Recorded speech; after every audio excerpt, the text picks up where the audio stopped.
All right, good evening, race fans, and here we are once again for another episode of Riding Shotgun Conversations with Twason Racing. And tonight, we have a super special set of guests. They are three brothers who represent motorsports royalty in the Philippines. Their father was a living legend in motorsports in the country, and they ran the first formal racetrack in the country, which honed some of the greatest drivers that the country has ever seen. These guys have a special place in my heart because they helped TRS become what it is today by housing us at the Subic circuit when we had nowhere to go. So please help me welcome our guests tonight, George, Louis, and Miguel Ramirez. Come on down, you guys. Woohoo! Hey, what's up, James? How you doing, everybody? Long time. Miss you all. Hi, guys. Yeah. The Hi, new James. virtual reality. I know, right? So I'm in Alabang. You guys are in Subic, Manila. Where else are you guys at? Yeah. Antipolo. Antipolo. Antipolo. See, technology is amazing. All right, so let's get down to it very, very quickly, guys. You come from a family of racers, a very, very famous family of racers. You have a very famous father. Guys, tell us what that was all about. Well, it was very exciting growing up that way. Having a dad that liked racing, and so you're around all that excitement, and it was really, for me, it was a really great environment to grow up in. Lou? A lot of people would think he forced us. He never really forced us. Yeah. And then they say, "Oh, it's genetics." Yeah, it's not genetics. He used to say it's not in the genes. It's osmosis. Yeah. We grew up listening to racing at the dining table. Before I even knew how to drive, I knew what a racing line was supposed to be. So he didn't force us, but we really didn't have a choice. How about you, Biggs? How do you remember your dad? The mom of Dewey and George was French, right? And she passed away before my dad got married to my mom. And my mom, because the mom of George and Louis, she actually did race also. She did a few stints, right? And my mom told my dad that I am one son that's not gonna go racing. She passed away, so I guess I started racing. Okay, so what was your most memorable memory of your dad? Wow. I couldn't pick one, but there was a lot of. What's the thing that you always remember? The thing that really stands out about your father when you think about him? A lot, but actually, maybe the one. I have a funny story of dad. When I was go. like 5 or 6 years old, I did something really stupid, right? My dad had this Crown, Toyota Crown, and I put it on. I was 5. I went into the car in the garage and I turned it on, and I didn't start the car. I turned it on to ACC. In those days, it was ACC. It was just the power, right? And I pressed the lighter, the old lighters with that surround thing like that. And it got hot. I burnt all the dashboard. It works on the dashboard, right?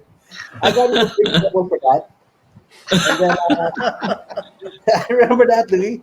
And then it was like 27 already, and the Crown was not. It was being used at the racetrack. It was a station wagon. We use it for, like loading wood. It's like a pickup truck already. And my dad didn't use it. It was already, with the guys. It's so old, right? It's like 30 years old already. And we were going around the racetrack in that Crown, loading pylons, right? And we were watching the sunset, talking about what's gonna go, what we're gonna do tomorrow for the next race, how the pylons are gonna be. And we were sitting down, and it just smacks me in the head, right? And I was like, "What? What you smack me in the head?" And he says, "You see that? You see those burn marks? That was you. That was 30 years ago."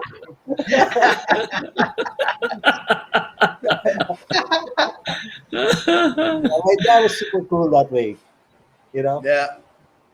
Yeah. Yeah, I remember him as being super cool, man. He took care of us. He really did. Yeah. Yeah. And it was genuine. That's Yeah. Yeah. especially now that he's been gone for a while. What I miss the most is his genuineness. I mean, Yeah. he It's called real. a spade. Yeah. Even Yeah. if it hurts sometimes, he's gonna tell you. Yeah. And he was real, and he really had the passion. When he liked Yes. something, he really liked it. Yeah. And he had a lot of unpons, you know, friends, my friends, George's friends, Louis' friends. They all were like second childs or, you know, eighth, Yeah. ninth, 10th childs of dad. You know, they come into the Tito house, Poch, Oh man, that right? Yeah, man. that's us. JP That was also. us in Subic. I had a lot of late night talks with your dad at the track. Oh man, I tell you. Diba? He used to tell me he used to tell me how difficult it was to build that Subic track, and we'll get into that later. But that was super memorable. He would tell me the hardship that you guys went through to build that track. It's crazy. Yeah. What about you, Yeah. George? What's a thing that just stands out about your dad? You know, over the years that you always can't forget, or some wisdom that your dad gave you. God, too much. A lot, but pretty much almost everything, you know. Um, the way to look at life, to be pragmatic, you know, always there's always two sides to a coin. Um, you know, how to be patient, you know, because especially when we were younger, now you're less patient. Um, yeah, so much, but I mean, it's just I don't know, man. The one, I mean, on a bit of a sad note, one of the things I enjoyed was, you know, on his last few days or whatever before he became, you know, like basically sedated and unconscious, right? We're going through all his old albums, right? Picture by picture. I told him, come on, you got to explain everything to me and I'll write it all down, right?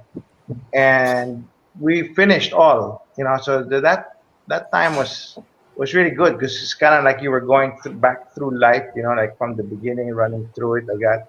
So it was, yeah, that was really good for me. Wow, that's amazing. Yeah, I'm happy you had that time with your dad. yeah, Very cool. All right, let's talk about you guys though. I mean, you came from a family of racers, right? You guys all Mhm. raced cars. Not only did you race cars in the Philippines, but you guys race cars everywhere around the world, right? Southeast Asia, all of these other places. How did you guys get started, and what was your best or worst or most memorable race ever? Okay. I started actually with two wheels. I started motocross, and Oh when wow, I was I didn't know that. yeah, and then I moved to go karts when I was 17. My uncle asked if I wanted to go karting, and so he set up a team. And so that was the first time I really got, you know, to go racing with dad. You know what I mean, together. And Right. that was pretty much the start of it. No, best and worst race is probably in the same. Well, okay, maybe second to the worst. Okay, so best is best it's Macau. I mean, I've raced, like you said, in a lot of places, even in the States, and I've been on tracks in Japan or Southeast Asia. But Macau for me was the most, like you felt, win or lose, just doing Macau itself was an accomplishment. It was something so real, so serious, so parang the epitome of, of what racing is was all in that one thing. Um, So yeah, that would be the most memorable. The worst, I was gonna say the accident in Macau, but then actually not. It was the one in Subic, right? Because that was the most serious physically on me, no? So yeah, that would be it. Louis? How about you, Louis? Yeah. Started karting at the Cartway, of course. Had a short stint karting because I was always my dad had racing dangling. That's how he tried to motivate me with my with my studies, di ba? You get good grades, you can go racing. So started karting, and then I kind of stopped. In fact, Miguel started before me A year again, ahead. a year ahead of me. I had my own thing going. I had my music, right? And he said, "Yeah, you want to? Why don't you try it?" So I shared his car, and he was 88. So I just cut out the 8, and I made 83. So I could put it back, so he could use it in the next race.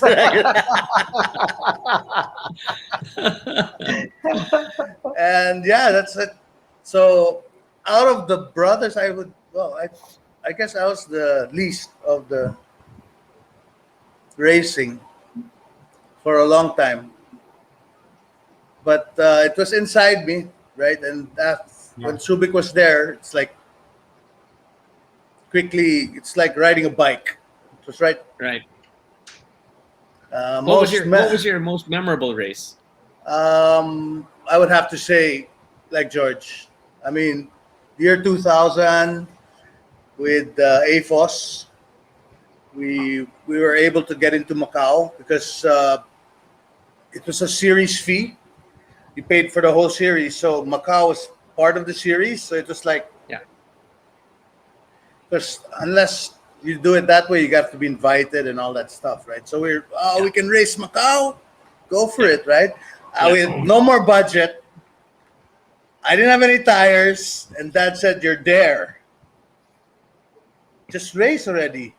Then I said, "Yeah, they're giving a free room for all drivers." Oh, register. so so I registered. I was going to all the teams, asking them for their old tires, and they're all like, "You're crazy! This is Macau. You're gonna use old tires?" I said, "What?" Diba? But that was like, I didn't join the GIA. I joined the 1600 class, which was the Macau Cup. Yeah. It was crazy.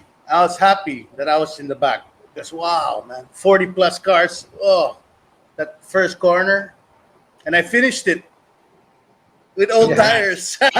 Congrats. Podium. Yeah, podium, class podium. Yeah, Yeah, I think we got a photo of that, right? yeah. That's, Let me see if we can pull that up. So there's a podium of you in Macau. that one. There we go. Wow, winner. Yeah, that's Good job. How about you, Migs? Well, best race was probably Sepang. Yeah. Because That was a I good was one. lucky, I was actually really lucky because we started, I was like 15th or something, and it was the Division 1 and we were Division 2, 1600, me and Louis, and we were midfield, maybe 14th out of 22 or something like that. And the first lap, or the parade lap, it started to pour, like really pour, and everybody was on their slicks because before everybody went out, it was bright and sunny, and suddenly it just poured, and because we didn't have enough mechanics, right? Everybody put, they all went in and put with rain tires, and me and Louis were like, "Shit, man, we don't have mechanics. We couldn't change our tires." We were all on slicks. And after the first lap, it started to dry out. By the 10th lap, I was passing Division 1 cars, one, another one, another one. I passed Charles Kwan, Shit, right? And from 14th, I ended up third. So I was really happy, right? Yeah, that was my best race. Awesome. My worst race was some other Filipino driver.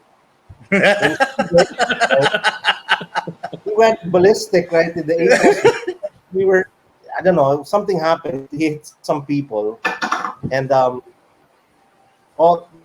everybody went into the dirt. And this was going to Subic going into the hairpin, the dog leg. And it was all I could see was dust. And I saw this BMW in front of me press his brake. I press my brake, and I see him. Brakes come off, and I hear him. I hear the engine go whoa like that. So I'm like, okay, right? So I gun it, and shit, man, it's George in front, and he's spinning out already.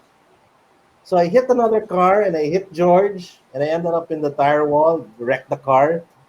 It was so bad that the seat, the bolts of the seat tore off with the chassis of the car. It wasn't like the bolts came off. The seat was still attached to the chassis and ripped out. I was lucky I hit the tire wall backwards. Wow. Because, the force didn't damage anything. I remember that start, man. That is a real ball. That's a real hairy start, man. Yeah. Those 30-something cars in Subic, right? Yeah. Division 1 and Division 2. Yeah. So that had nothing to do with Freddie Ong, was it? Sorry? No. It wasn't Freddie Ong, was it? No. When you talk about accidents in Subic, it always has something to do with Freddie. No. Okay. All right. Cool. Okay. I have to ask this question because you're all here. So the three of you guys, you've raced together. Yes? Yes. I've seen you guys on track together. So are there team orders between the three of you guys? Or the four of you guys, even with your brother Cookie? Yes. No team orders. No team orders. But No, yes or no, man? I heard it a while ago. No team orders. It's built-in team orders. Yeah. Right. So you guys never fight about racing? No, I think it's more like the faster drivers, the guys who are in the points, get the better parts. We never had budget, so we never had the same.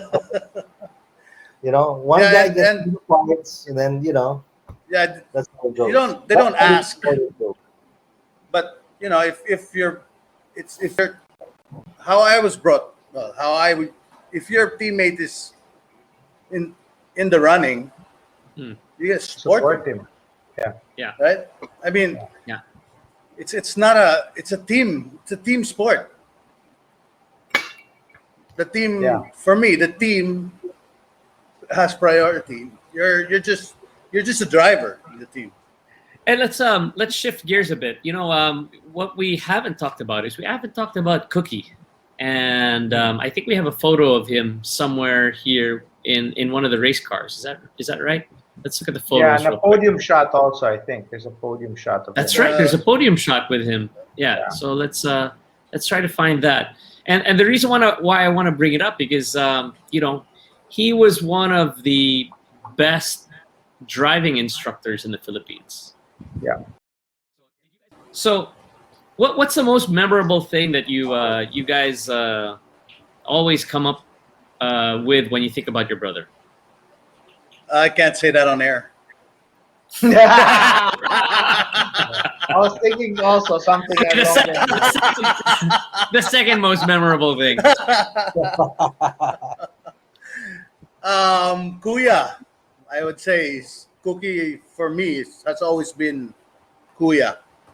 Yeah. I mean, in the younger years, he got me out of so much shit, right? Okay.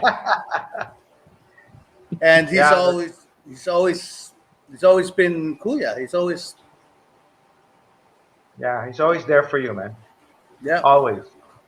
And he was like that with his students too. Yeah. Right. I have a funny story of Cookie. Go.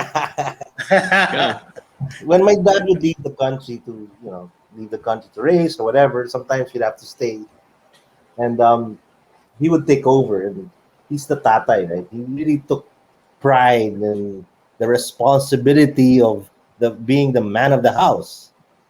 So he would tutor me, right? And Menchie was already married to Menchie, and I was still young. I was like maybe 12 or something, and or maybe even 11 or 10.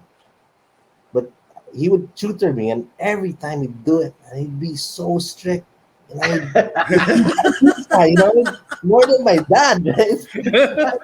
I remember looking out the window from my dad's room where he would tutor me. I saw Menchie, his wife, and my sister, my oldest sister Michelle, on the balcony. I could see them from the window, and they were smiling while she tutored Michelle, and it's all nice and dandy and spell this, you can study. Maybe that's why he became a good teacher. He had a lot of practice on you, bro. Lots of practice. He's like, man, if I could teach my brother Miguel, I could teach anybody.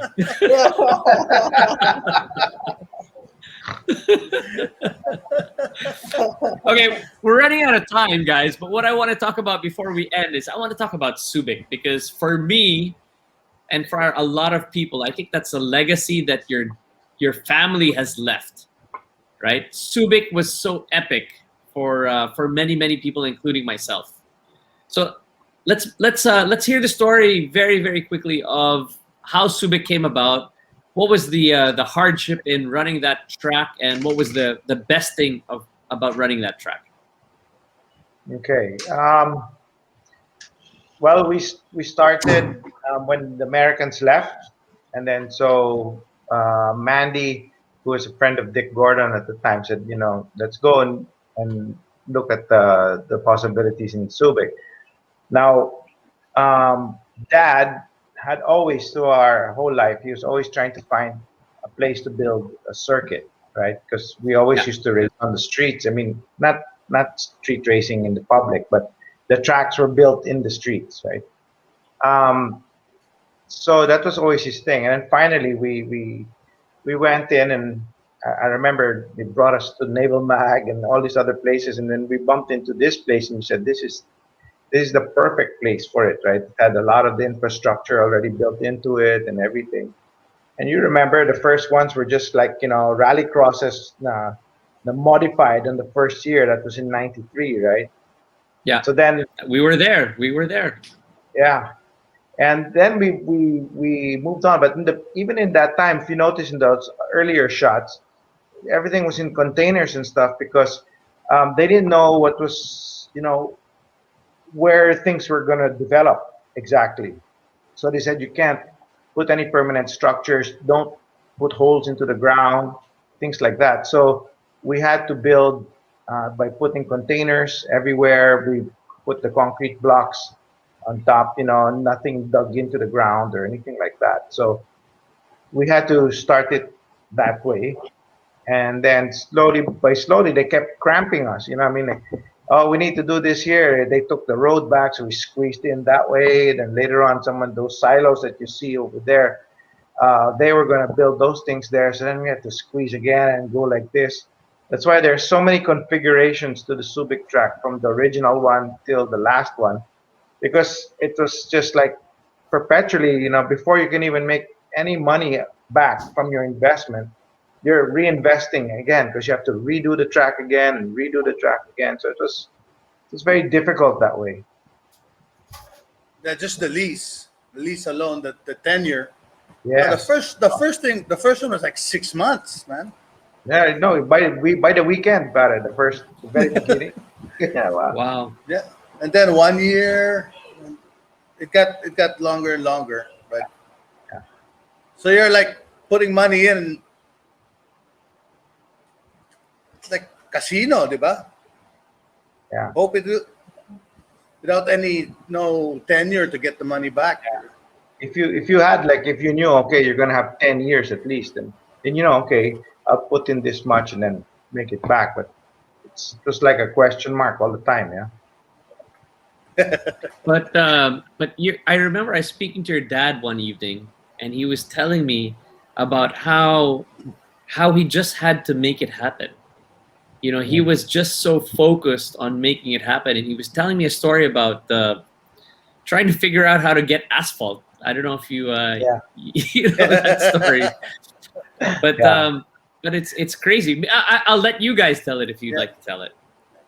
Yeah, the asphalt part is when we needed to get the FIA licensing, because we had part of the track was asphalt. That's just the taxiway that led up to the high-speed refueling area, and the high-speed refueling area was all concrete.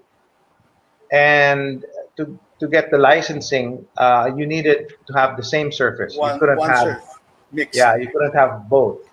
So then, we had to raise money again, right? I don't know, James, if you remember, right? But in the beginning, like the first AFOS race, which came upon us, we wanted to do international on the third year.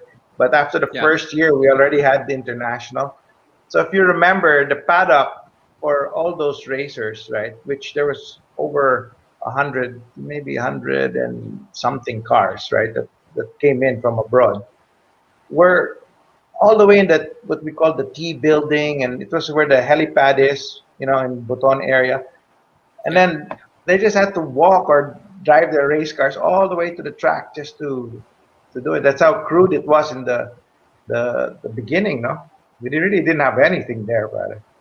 So, but when we did the international licensing, that's the time when we had, more things in, the proper also fencing for pedestrians and things like that. But all on a budget, man. All on a budget. Everything was always on a budget. That was always the problem. That's why, I mean, Dad would X-deal so many things, asphalt, whatever he could X-deal, sponsorship, because we were always family business, man. That's why the TV show was so important. Yeah, the TV show was. Go ahead, Miguel. Yeah, the second re-asphalting we did, where after the bus stop, we turned right into that, that bus stop, and then what was that? Bus stop, and then the chicane into the coastal. Into coastal. Right? Asphalt was almost a year's sponsorship from Petron, which is our major sponsor. Yeah. He just spent it all on asphalt so that we can get it going, right? Yeah. So we ran That's on our what I red remember. 1 year, Yeah, that's what I remember your dad telling me. And it's amazing because his passion lives on. I was mentioning to you guys earlier that some of the young enthusiasts have actually developed a simulator game or a rendering of Subic Racetrack, and that's how epic it is for some people, and they won't let Subic go away. So congratulations, guys, man! It's an amazing. That's really nice to hear. Thing you guys put together. JP, when you did your Bios Cup, and we did it in the airport, remember? Aside from building the track, then was really reminding me of those early days with Dad, walking and plotting it. But what was funny was the media guys were telling me that, of course, I'm really low tech, so I don't understand these things, but the hits or whatever it is, how they measure, right? The noise it was creating was so big compared to your other races. And parang because it was the Subic thing, so yeah, that I was shocked, it really, I was like, what, really? That's nice to hear. So before we wrap up, guys, what would you like to impart or share with up and coming race car drivers? If there was one thing you could tell them to help their careers move on. Nada. Sponsors. You need that's the hardest thing of racing, actually. You can have a lot of talent and get nowhere. But is that 30% driving, 70% looking for money? Yeah. All the shady deals. Shady deals. Oh yeah. Diba? So many stories of that. Miguel. That's right. What was that? What, me? What would you impart to an up and coming race car driver that would help them move their career on? Yeah, I guess it would be. I disagree with Louis. It's like 10% driver, right?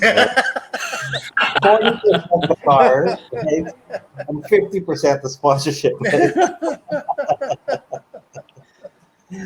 Okay. Well, one thing Yeah. Oh, stop thinking about for the drivers coming up. yeah. Enjoy the driving. Enjoy the driving. Not the spectacle, not the, enjoy the art. It's like an art form.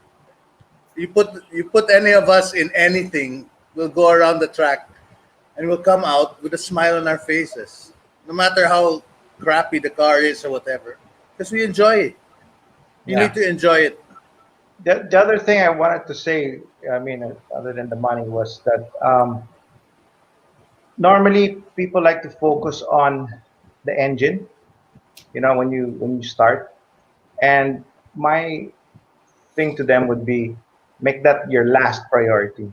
Work on your tires, work on your suspension, work on your brakes, so that you can develop your driving. So every time you make a mistake or you see you do something right, you can work on that, and you're using your driving to catch up and keep up. And when you're reaching podium or really close to podium, that's the only time you start considering your engine, right? Otherwise, every time you find yourself in a snag, instead of making your driving make you better, you'll let the engine do it for you, and then your driving skill won't sharpen. Agreed. Yeah. Migs, anything else? No, I'm good. So you've heard it from the guys. Sponsorship, and sponsorship. Yeah, that's it. That's it. All right, everybody. So thank you very much for joining us tonight. And if you haven't already done it, please check out our Facebook page and subscribe to our YouTube channel. Don't forget to check out our latest happenings. And this has been JP Tuason. And guys, you want to say your goodbyes or promote something real quick? Good night, guys. For having us. And JP, thank you. Yeah, long time no see, JP. Yeah. I know, man. I miss you guys. I hope to see you guys at the track real soon. I saw him, though. I saw him. That's right, at the beach. I hope to see you guys in Nasubu. Well, I'd like to say one thing, what I always tell you, JP. Dad would have been proud of you. Yeah. He is proud thank of you. you, guys. Thank you. For what you've done. Yeah, what you've accomplished. Yeah, that's like for him, 30 plus cars on the grid. Wow, that's thumbs up, man. Don't worry, guys. We're gonna do it again this year, and I'm gonna hopefully rope all of you guys in again. Oh, take me. All right. So that's it. This has been JP Tuason, George Ramirez, Louis Ramirez, Miguel Ramirez, and this has been Riding Shotgun Conversations. Thanks, everybody. I'll see you. Good night. Bye. Night. Cheers. Bye. Yep.